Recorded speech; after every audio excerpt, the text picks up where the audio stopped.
நீர்கொழும்பு சிறைச்சாலை சம்பவத்தின் பல உண்மைகள் இப்போது வெளிவர ஆரம்பித்திருக்கின்றது. இதன் பின்னணியிலே பாதாள உலக குழுவும் கெசல்பத்ர பத்மேவின் நண்பரான கட்டுவெல்லகம சுரேசும் தான் இருக்கின்றார். இவர்கள்தான் இந்த கலவரத்தை தூண்டிவிட்டார்கள் என்ற அடிப்படையிலே பாராளுமன்றத்துக்குள்ளே வைத்து இப்போது நீதி அமைச்சர் ஹர்சன நாணயக்கார இந்த விடயத்தை தெரிவித்திருக்கின்றார். மேலும் இந்த அரசாங்கம் இந்த கைதிகளுக்கு அநீதி செய்ததால் தான் கைதிகள் உடைத்துக் கொண்டு வெளியே வர பார்த்தார்கள். உடனடியாக நீதி அமைச்சர் ஹர்சன நாணயக்கார பதவி விலக வேண்டும் என்ற அடிப்படையிலே உதய கம்மன்வலவும் தன்னுடைய கருத்தை முன்வைத்திருக்கின்றார். மேலும் மேலும் மரண எண்ணிக்கை அதிகரித்து வருகின்ற போதுதான் கோட்டாபய ராஜபக்சவுக்கும் இனிய பாரதிக்கும் இருந்த தொடர்புகள் இப்போது வெளிவர ஆரம்பித்திருக்கின்றது. இந்த அசாத் மௌலானா அவருடைய புகைப்படம் உயிர்த்த ஞாயிறு குண்டு தாக்குதலை நடத்துவதற்கான திட்டம் என்று அத்தனையும் மிரிகான பகுதியில் உள்ள கோட்டாவினுடைய வீட்டிலே தான் இடம்பெற்றது என்ற உண்மையை இப்போது இந்த இனிய பாரதி பிள்ளையானின் கூட்டாளி இனிய பாரதி வாக்கு மூலமாக வழங்கி இருக்கின்ற விடயமும் பெரும் பரபரப்பை ஏற்படுத்தி இருக்கின்றது. இந்த விடயங்கள் பற்றித்தான் இந்த தொகுப்பினூடாக முழுமையாக பேச போகின்றோம். அன்புறவுகளில் ஒருக்குமே வணக்கம். இந்த நீர்கொழும்பு சிறைச்சாலை சம்பவம், அதாவது நேற்றைய தினம் நேற்று முன்தினம் இடம்பெற்ற நீர்கொழும்பு சிறைச்சாலை சம்பவத்திலே இதுவரையிலே 27 பேர் உயிரிழந்திருக்கின்றார்கள். அதிலே 6 பேர் அந்த காவல் அதிகாரிகள், சிறை காவல் அதிகாரிகள் 6 பேர் உயிரிழந்திருக்கின்றார்கள் என்பதும் மிக பெரும் ஒரு அதிர்ச்சி சம்பவமாக இடம்பெற்றிருக்கிறது. இதிலே மிக முக்கியமாக வேண்டுமென்றே அந்த சிறை காவல் அதிகாரிகள் இழுத்துச் செல்லப்பட்டு செங்கற்களாலும் தடிகளாலும் தாக்கப்பட்டு மிக மோசமான முறையிலே தான் அவர்கள் கொல்லப்பட்டிருக்கின்றார்கள். அதிலும் அவர்கள் ஆடை களையப்பட்ட நிலையிலே, அதுதான் ஒரு மிக முக்கியமான விடயம். இந்த குண்டர்கள் குழு, அதாவது ஜூலை கலவரமாக இருக்கலாம், அதற்கு பின்னர் இடம்பெற்ற தமிழர்களுக்கு எதிரான கலவரங்களாக இருக்கலாம், ஒவ்வொரு கலவரங்களிலும் தாக்குதலின் பின்னர் அவர்களுடைய ஆடைகளை களைதல் என்பது அவர்களுடைய பாணியாகவே இருக்கின்றது. அதை எந்த குலத்திலிருந்து எங்கிருந்து அவர்கள் எடுத்துக்கொண்டார்களோ தெரியவில்லை. தாக்குதல் நடத்துகின்ற போது அல்லது தாக்குதலின் போது ஆடைகளை களைகின்ற ஒரு விடயம் அவர்களுடைய மரபணுவிலே இருக்கின்றது. எங்கிருந்து வந்ததோ தெரியவில்லை, அவர்களுடைய மரபணுவிலே இருக்கின்ற ஒரு விடயமாகவே இருக்கின்றது. அப்படித்தான் சிறை காவல் அதிகாரிகளும் கொலை செய்யப்பட்டிருக்கின்றார்கள் என்பது மிக முக்கியமான விடயம். அதிலும் இன்றைய தினம் பாராளுமன்றத்துக்குள்ளே நீதி அமைச்சர் ஹர்சன நாணயக்கார விடயத்தை தெரிவித்திருக்கின்றார். இதற்கு நாங்கள் பொறுப்பேற்றுக் கொள்கின்றோம். இது ஒரு சிறந்த ஒரு முன்னுதாரணம். காரணம், யாரையும் பழி சொல்லவில்லை. எதிர்க்கட்சிகளையோ அல்லது பாதாள உலக குழுவையோ அல்லது வேறு குழுக்களையோ அல்லது யாரையுமே அவர்கள் பழி சொல்லவில்லை. அரசாங்கம் நாங்கள் பொறுப்பேற்றுக் கொள்கின்றோம், இதற்கான தகுந்த விசாரணை குழு அமைக்கப்பட்டு விசாரணைகள் இடம்பெற்று இது நீதியின் முன் நிறுத்தப்படும் என்ற விடயத்தை சுட்டிக்காட்டியிருக்கின்றார்கள். உண்மையிலே பாராட்டத்தக்க விடயம்தான். ஜிஎல் பீரிஸ் மற்றும் இந்த தயாசிரி ஜெய்சகர போன்றோர் ஊடக சந்திப்பு ஒன்றை நடத்தியிருந்தார்கள். அவர்களுடைய ஊடக சந்திப்பு எதற்காக என்று எல்லோருக்கும் தெரியும். அந்த ஊடக சந்திப்பின் போது கூட ஊடகவியலாளர்கள் ஒரு கேள்வி எழுப்பியிருந்தார்கள், இந்த அரசாங்கம் பொறுப்பேற்றுக் கொள்கின்றது நாங்கள் தான் என்று. ஆனால் உங்களுடைய காலத்தில் இடம்பெற்றதுக்கு யார் பொறுப்பேற்பது என்ற அடிப்படையில் அவர்கள் கேள்வி எழுப்பியிருக்கின்றார்கள். காரணம், 2012 இதைவிட மிக மோசமான சம்பவங்கள்லாம் சிறைச்சாலைக்குள் இடம்பெற்றிருக்கின்றது என்பது மிக முக்கியமான விடயம். எனவே இப்போது இந்த விடயம் சார்ந்து நீதி அமைச்சர் ஹர்சன நாணயக்கார பாராளுமன்றத்துக்குள் இந்த விடயத்தை தெரிவித்திருக்கின்றார். இந்த தாக்குதலின் பின்னணியிலே இருக்கின்றது பாதாள உலக குழுக்களின் செயற்பாடுதான். குறிப்பாக அந்த சிறைச்சாலைக்குள்ளே 2400 கைதிகள் வரையிலே அடைக்கப்பட்டிருந்தார்களாம். வெவ்வேறு குற்றச்செயல்கள், தடுப்பு காவல் கைதிகள், வெவ்வேறு குற்றச்செயல்களில் ஈடுபட்டவர்கள் 2400 கைதிகள் வரையிலே அடைக்கப்பட்டிருந்தது என்றும், இதிலே 20க்கு மேற்பட்ட கிட்டத்தட்ட 26 பேர் பாதாள உலக குழு உறுப்பினர்கள், சில பாதாள சிறிய உலக குழுக்களின் தலைவர்கள் என்று சொல்லப்படுகின்றது. இவர்கள் தங்களுக்கு வருகின்ற போதைப் பொருள், உள்ளே வருகின்ற போதைப் பொருளை பாவிக்க முடியாத நிலை ஏற்பட்டது, உள்ளே வருகின்ற போதைப் பொருட்களை காட்டிக் கொடுப்பதற்கு உள்ளேயே ஆட்கள் இருக்கின்றார்கள் என்ற மனவிரக்தி என்ற கோபத்திலே தான் அங்கிருந்த தங்களுக்கு வருகின்ற போதைப் பொருட்களை காட்டி கொடுத்த அந்த குழு மீது தாக்குதலை நடத்த ஆரம்பித்தார்களாம். அதிலும் தங்களுக்கு தகவல்களை வழங்கி கொண்டிருந்த அந்த நபர்கள் மீது தான் முதலாவது தாக்குதல் நடத்தப்பட்டது என்றும், அந்த தாக்குதல் அப்படியே திசை திரும்பி சிறை காவல் அதிகாரிகள் மீது அந்த தாக்குதல் திசை திரும்பி இருக்கின்றது. இதனால் தான் 6 சிறை காவல் அதிகாரிகள் அந்த இடத்திலே படுகொலை செய்யப்பட்டிருக்கின்றார்கள் என்பதையும் ஹர்சன நாணயக்கார தெரிவித்திருக்கின்றார். எனவே இந்த திட்டமிடல், இந்த தாக்குதல் திட்டத்தின் பின்னணியிலே இருக்கின்றது யார் என்று பார்க்கின்ற போது கட்டுவெல்லகம சுரேஷ் என்பது இப்போது வெளிவந்திருக்கின்றது. அந்த கட்டுவெல்லகம சுரேஷ் இப்போது பூசா உயர் பாதுகாப்பு சிறைச்சாலையிலே அடைக்கப்பட்டிருக்கின்றாராம். வெவ்வேறு சிறைச்சாலைகள், அனுராதபுரம் சிறைச்சாலை, போகம்பர சிறைச்சாலை, பூசா சிறைச்சாலை என்று எல்லா இடத்திற்கும் இப்போது கைதிகள் மாற்றப்பட்டிருக்கின்றார்கள். அத்தோடு நீர்கொழும்பு சிறைச்சாலை உள்ளேயும் வெளியேயும் முற்றுமுழுதாக விசேட அதிரடி படையினருடைய கட்டுப்பாட்டிற்குள்ளே வந்திருக்கின்றது. மீண்டும் ஒரு தாக்குதல் அல்லது மீண்டும் ஒரு கலவரம் இடம்பெறக்கூடாது என்பது தொடர்பாக இந்த கட்டுவெல்லகம சுரேஷ் யார் என்று இப்போது விசாரணைகளை தீவிரப்படுத்த இருக்கின்ற போதுதான் கெசல்பத்ர பத்மேவினுடைய மிக நெருங்கிய கூட்டாளி என்பது வெளிவந்திருக்கின்றது. ஒருவேளை கெசல்பத்ர பத்மே சிறையிலே இருந்தபோது இவர்களுக்குள்ளே தொடர்பு இருந்ததா என்ற அடிப்படையில் இப்போது விசாரணைகள் தீவிரப்படுத்தப்பட்டிருக்கின்றது.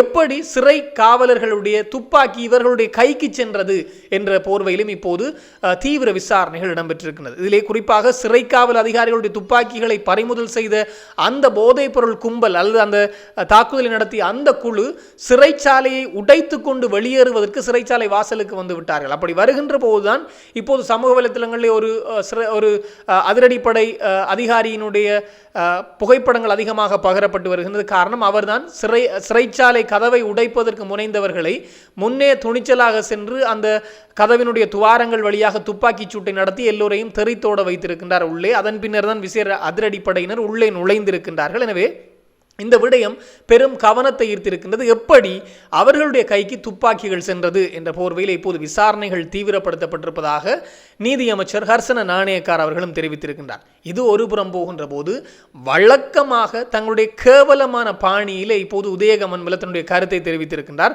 அந்த சிறைச்சாலைக்குள் இருந்த கைதிகள் ஏன் கலவரத்தை மேற்கொண்டார்கள் என்றாலாம், அவர்களுக்கு சரியான மலசல கூட வசதிகள் இல்லையாம், அவர்களுக்கான அடிப்படை வசதிகள் அங்கே கிடைக்கப்பெறவில்லையாம். இதெல்லாம் வேண்டும் என்று, எங்களுக்கு இதெல்லாம் தேவை என்று சொல்லித்தான் சிறைச்சாலைக்குள்ளே கலவரத்தை நடத்தி இருக்கின்றார்கள் என்ற அடிப்படையிலே ஒரு ஈனத்தனமான கருத்தை தெரிவித்திருக்கின்றார். இந்த உதயகம்மன்ல தான் என்ன நடந்தாலும் அதிலே தாங்கள் குளிர்காய வேண்டும் என்ற ஒரு நிலைப்பாட்டோடு இப்போது கருத்துக்களை தெரிவித்து வருகின்றார்கள். அதிலே உதயகம்மன்வலவும் மிகவும் முக்கியமானவர். அத்தோடு உடனடியாக நீதியமைச்சர் ஹர்சன நாணயக்கார பதவி விலக வேண்டும் என்ற கருத்தும் இப்போது சஜித் பிரேமதாசருடைய கட்சியிலிருந்து அதிகரிக்க ஆரம்பித்திருக்கிறது. எனவே ஏற்கனவே மக்களிடம் செல்வாக்கு இழந்து விட்டார்கள் இந்த சஜித் பிரேமதாச தரப்பு.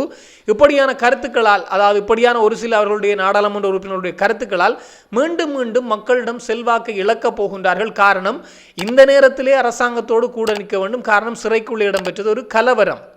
இது பல காலங்களில் இடம்பெற்றிருக்கின்றது. 83 இடம்பெற்ற கலவரங்களில் எத்தனை தமிழர்கள் படுகொலை செய்யப்பட்டார்கள் என்பது தெரியும் சிறைச்சாலைக்குள்ளே. 2012 சம்பவம். இப்போதும் அதே போன்ற ஒரு சம்பவம் இடம்பெறுகின்ற போது அந்த கொலை செய்த சிறைக்குள்ளே இருந்த கைதிகளுக்கு ஆதரவாக பேச ஆரம்பித்திருக்கின்றார்கள் எதிர்க்கட்சிகள் என்பதுதான் மிக மிக கேவலமான தன்மை. அதுவும் உதயகமன்வில வாய் திறந்து விட்டார். அங்கே சிறைச்சாலைக்குள்ளே ஆட்களை கொல்வதற்கு முன்னரே இங்கே உதயகமன்வில வாய் திறந்து விட்டார் என்பதுதான் மிக மிக சுவாரஸ்யமான விடயமாக இருக்கின்றது. மேலும் கோட்டாபய ராஜபக்ச தொடர்பாக ஒரு மிக மிக முக்கியமான செய்தி. குறிப்பாக இன்றைய தினம் கோட்டாபய ராஜபக்சவினுடைய மனு, அதாவது தன்னை கைது செய்ய வேண்டாம் என்று சொல்லுங்கள் என்ற அடிப்படையிலே மேல்முறையீட்டு நீதிமன்றத்திலே கோட்டாபய ராஜபக்ச மனு தாக்கல் செய்திருந்தார். அந்த மனுவின் மீதான விசாரணை இன்றைய தினம் மேற்கொள்ளப்பட்டிருந்தது. இதன்போது கோட்டாபய ராஜபக்ச சொல்லியிருந்த விடயம், அந்த மனுவிலே குறிப்பிட்டிருந்த விடயம், வெளிநாட்டில் இருக்கின்ற அசாத் மௌலானாவினுடைய வாக்குமூலத்தின் அடிப்படையில் தான் என்னை கைது செய்ய போகின்றார்கள். இந்த வாக்குமூலம் போலியானது. அத்தோடு பயங்கரவாத தடை சட்டத்தில் என்னை கைது செய்ய முயற்சிக்கின்றார்கள், இதனையும் தடுக்க வேண்டும் என்பதுதான் அவருடைய மனுவிலே குறிப்பிடப்பட்டிருந்த விடயம். மேலும் அசாத் மௌலானாவுடைய வாக்குமூலம் தனக்கும் அவருக்கும் தொடர்பு இருந்தது என்று சொல்கின்றதாம். ஆனால் எனக்கு அசாத் மௌலானாவை தெரியாது என்ற அடிப்படையில் தந்த மனுவிலே குறிப்பிட்டிருக்கின்றார் கோட்டாபய ராஜபக்ச. எனக்கும் அசாத் மௌலானாவுக்கும் தொடர்பே இல்லை, அசாத் மௌலானாவை எனக்கு தெரியாது என்று கோட்டா சொல்லி இருக்கின்றாராம். ஆனால் சட்டமா அதிபர் திணைக்களம் சார்பிலே முன்னிலையாக இருந்த மேலதிக மன்றாடியார் நாயகம் ஒரு புகைப்படம் ஒன்றை தூக்கி கொடுத்திருக்கின்றார் நீதிபதிக்கு. இந்த புகைப்படம் பெரும் அதிர்வலைகளை ஏற்படுத்தியிருக்கிறது. அந்த புகைப்படத்திலே அசாத் மௌலானாவும் கோட்டாபய ராஜபக்சவும் ஒன்றாக இருக்கின்ற புகைப்படம் வந்திருக்கின்றது. அதான் மிக முக்கியமான விடயம். இது எப்படி வந்தது? காரணம், இந்த புகைப்படத்தை ஆதாரத்தோடு காட்டியிருந்தவர் அசாத் மௌலானா வாக்குமூலத்திலும் தெரிவித்து விட்டார். வெளிநாட்டில் இருந்து கொண்டு அவர் வாக்குமூலம், அதாவது இங்கிருந்து சென்ற குற்றத்தடுப்பு விசாரணை பிரிவு அதிகாரிகளிடம் வாக்குமூலமும் தெரிவித்து விட்டார். அதை மறைக்கின்ற வகையிலே கோட்டா நாடகமாடியது இப்போது அம்பலத்திற்கு வந்திருக்கின்றது. இது இன்னும் ஒரு முனையிலிருந்து அல்லது இன்னும் ஒருவரிடமிருந்து எடுக்கப்பட்ட வாக்குமூலம் முற்றுமுழுதாக கோட்டாவை சிக்க வைத்திருக்கின்றதாம். இந்த விடயத்தையும் நீதிமன்றத்திலே மேலதிக மன்றாடியார் நாயகம், சட்டமாதிபர் திணைக்களம் சார்பிலே முன்னிலையாக இந்த சட்டத்திரணி மேலதிக மன்றாடியார் நாயகம் இந்த விடயத்தை சொல்லியிருக்கின்றார். அவர் மேலும் சொன்ன விடயம், இனிய பாரதி. இந்த இனிய பாரதி யார் என்று எல்லோருக்கும் தெரியும். இப்போது 6 கொலைகள் 5 கொலைகள், இன்னும் ஒரு கொலையோடு சேர்த்து 6 கொலைகளிலே மிக முக்கியமானவர் என்ற அடிப்படையிலே குற்றம் சுமத்தப்பட்டிருக்கின்றவர். இந்த கிழக்கு மாகாணத்தில் எதிலும் அம்பாறையிலே பிள்ளையானுடைய வலக்கையாக செயற்பட்டவர் அல்லது பிள்ளையான் கட்சி சார்ந்த தமிழ் மக்கள் விடுதலை புலிகள் கட்சி சார்ந்து மிக முக்கியமானவராக அமைப்பாளராக இந்த அம்பாறை மாவட்டத்திலே செயற்பட்டு வந்தவர் இந்த இனிய பாரதி. இந்த இனிய பாரதி செய்யாத கொலைகளே இல்லை என்று சொல்லப்படுகிறது. இப்போது அது கிட்டத்தட்ட உறுதியாகிவிட்டது. அவர் செய்த கொலைகள் எல்லாம் அவர் தண்டனை நோக்கி அல்லது அவருக்கான தீர்ப்பு நோக்கி பயணித்துக் கொண்டிருக்கின்றது நீதிமன்றமும். அப்படி இருக்கின்ற போதுதான் இனிய பாரதியிடமும் நடத்தப்பட்ட விசாரணைகளிலே இனிய பாரதி ஒரு விடயத்தை சொல்லியிருக்கின்றார். ஒரு கபில என்று சொல்லப்படுகின்ற அதிகாரியிடமிருந்து தனக்கு அழைப்பு வந்ததாம். அந்த அழைப்பை ஏற்று உடனடியாக கோட்டாபய ராஜபக்ச உன்னை சந்திக்க வேண்டும் என்ற அடிப்படையில் சொல்லப்பட்ட போது கோட்டாவினுடைய மிரிகானா வீட்டிற்கு வரும்படி சொல்லியிருக்கின்றார்கள். உடனடியாக திருக்கோவில் பகுதியில் இருந்து புறப்பட்ட இனிய பாரதி மிரிகானா வீட்டிற்கு சென்றிருக்கின்றார், கோட்டாவினுடைய வீட்டிற்கு. அங்கு செல்கின்ற போது ஏற்கனவே அந்த இடத்திலே ஆசாத் மௌலானா இருந்திருக்கின்றார். அதாவது கோட்டா தனக்கு தெரியாது, இவரை யாரென்றே தெரியாதுன்னு சொல்கின்ற ஆசாத் மௌலானா அந்த வீட்டிலே இருந்திருக்கின்றாராம். ஆசாத் மௌலானா மாத்திரம் தான் வீட்டிலே இருந்தார் என்று பார்க்கின்ற போது இல்லை, மாறாக பிள்ளையானுடைய குழுவே இருந்திருக்கின்றது. குறிப்பாக பிள்ளையானுடைய தனிப்பட்ட செயலாளராக செயற்பட்டு வந்த பிரசாந்தன் என்று சொல்லப்படுகின்ற நபர் இருந்தாராம். அதே போன்று பிள்ளையானுடைய பொருளாளராக செயற்பட்டு வந்த ஜெயராஜ் என்பவர் இருந்தாராம். பிள்ளையானுடைய சகோதரர் என்று ஒருவரை குறிப்பிட்டிருக்கிறது சில ஊடகம். அவரும் அந்த வீட்டிலே இருந்தாராம் இனிய பாரதி அங்கு செல்கின்ற போது என்ற விடயம் சொல்லப்பட்டிருக்கின்றது. இப்போது என்னுடைய இந்த காணொலிக்கு கீழே வந்து நீங்கள் உங்களுடைய கருத்து பதிவுகளை மேற்கொள்வீர்கள். அதாவது இந்த பிள்ளையான் தரப்பு ஆதரவாளர்கள் இது ஒரு போலி செய்தி என்று. இலங்கையில் இருக்கின்ற அத்தனை ஊடகங்களிலும் இந்த செய்தி வந்திருக்கின்றது. அதனை வாசித்த பின்னர் அல்லது எல்லா ஊடகங்களில் வந்த செய்திகளை ஒப்பிட்டு புலனாய்வு செய்த பின்னர் தான் இந்த காணொலியை தொகுத்து தருகின்றேன். எனவே உங்களால் இது போலி செய்தி என்றால் எல்லா ஊடகங்களையும் பார்த்த பின்னர் உங்களால் பதிவிட முடியும் போலி செய்தி என்ற அடிப்படையில். எனவே இந்த விடயத்தை இப்போது அத்தனை ஊடகங்களும் பதிவிட்டிருக்கின்றது இன்றைய தினம் இடம்பெற்ற இந்த விசாரணை. இதிலே அந்த இனிய பாரதி கோட்டாவினுடைய வீட்டுக்கு செல்கின்ற போது பிள்ளையானுடைய செயலாளராக செயற்பட்டு வந்த பிரசாந்தன், ஜெயராஜ் என்று சொல்லப்படுகிற நபர், பிள்ளையானுடைய சகோதரர்கள் எல்லாம் அங்கு இருந்திருக்கின்றார்களாம். அவர்களோடு இந்த ஆசாத் மௌலானாவும் இருந்தார் என்பதை வாக்கு மூலமாக வழங்கியிருக்கின்றார். அந்த விடயத்தை சட்டமா அதிபர் திணைக்களம் சார்பிலே முன்னிலையாகியிருந்த மேலதிக மன்றாடியார் நாயகம் அவர்கள் நீதிமன்றத்திற்கு சமர்ப்பித்து இருக்கின்றார். இந்த சமர்ப்பணத்தின் போது எழுப்பப்பட்ட கேள்வி, அவர்கள் வீட்டிலே இருந்தார்கள் என்பதை உறுதிப்படுத்தி இருக்கின்றது இன்னும் ஒரு சாட்சி என்றால் இந்த புகைப்படம் எப்படி போலியாக மாற முடியும்? இந்த புகைப்படத்தில் இருக்கின்றது பிள்ளையானும் இனி இந்த வெளிநாட்டில் இருக்கக்கூடிய ஆசாத் மௌலானாவும் தான். எனவே இவர்களுக்குள்ளே தொடர்பு இருக்கின்றது என்பதை இப்போது உறுதிப்படுத்தி இருக்கின்றார்கள். மேலும் ஒரு சிக்கலிலே, அதாவது கழுத்து புடியிலே சிக்கிவிட்டார் கோட்டாபய ராஜபக்ச. இனி தப்பவா முடியும்? பொறுத்திருந்து பார்ப்போம் என்னென்ன விடயங்கள் எல்லாம் வாக்குமூலங்கள், யார் கொடுத்த வாக்குமூலங்கள் எல்லாம் வெளிவரப் போகின்றது என்பதை. இது தொடர்பாக இன்னும் பல தகவல்கள் வருகின்ற போது உடனுக்குடன் தெளிவுபடுத்த நானும் தயாராக இருக்கிறேன். இன்னும் ஒரு தொகுப்போடு சந்திக்கலாம். உங்களிடம் விடைபெறும் நான் என்றும் உங்கள் அன்பின் ஈழன். வணக்கம்.